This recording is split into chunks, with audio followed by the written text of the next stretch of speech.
కూడా ఇంప్రూవ్ చేయగలం. పండగ కాబట్టి కూటమి ప్రభుత్వం అధికారంలోకి వచ్చి 10 నెలలు కావస్తున్నా కోనసీమ రైల్వే ప్రాజెక్టు నిర్మాణ పనులు ముందుకు నడవడం లేదని జేఏసీ కన్వీనర్ బండారు రామ్మోహన్ రావు తెలిపారు. భూసేకరణ ప్రక్రియ ఇంకా పూర్తి కాలేదని, కోటిపల్లి గౌతమి నది వద్ద రైల్వే బ్రిడ్జిపై గడ్డర్స్ వేయడానికి టెండర్ 2 సంవత్సరాల క్రితం ఖరారైనప్పటికీ ఇంకా పనులు ప్రారంభం కాలేదు. ప్రాజెక్టు ఎప్పటికి పూర్తవుతుందో స్పష్టమైన ప్రకటన చేయాలని ప్రభుత్వాన్ని డిమాండ్ చేశారు. సీఎం చంద్రబాబు కోనసీమ పర్యటనకు వస్తున్న నేపథ్యంలో స్పష్టమైన ప్రకటన చేయాలన్నారు. ఈ సమావేశంలో కల్వకొలను బాబు, ఈతకోట సూర్య తదితరులు పాల్గొన్నారు. కోనసీమ ప్రజల చిరకాల వాంఛ కోటిపల్లి నర్సాపురం రైల్వే లైన్ పూర్తి కావటం, ఈ అంశం మా దృష్టిలో ఉంది. మీరు కూటమి ప్రభుత్వానికి మరి పూర్తి స్థాయిలో మీరు అందరూ కూడా ఓట్లు వేస్తే ఆ రైల్వే ప్రాజెక్ట్ ని అతి త్వరలోనే మేము పూర్తి చేస్తామనేసి ఆయన హామీ ఇచ్చారు.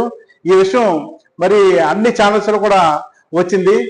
ప్రస్తుతం మరి ఇక్కడ జరుగుతున్న నిర్మాణ పనులు సంగతి చూస్తుంటే ఆ కోటిపల్లి గౌతమి నది దగ్గర అయితే రైల్వే పిల్లర్స్ పనులు పూర్తి అయినాయి, కానీ అక్కడ గడ్రస్ పనులు ఇంకా ప్రారంభం అవ్వలేదు. అక్కడ గడ్రస్ వేయడానికి అప్పుడే 2 సంవత్సరాల క్రితం టెండర్ పిలిచారు. ఆ టెండర్ కూడా ఖరారైంది.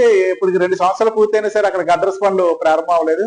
అదేవిధంగా మరి బోడస్కూరు వైనతయ్య నది దగ్గర కానీ, అదేవిధంగా నర్సాపురం గౌతమి నది దగ్గర కానీ అక్కడ ఆ బ్రిడ్జిలో నిర్మాణ పనులు నత్తనాడ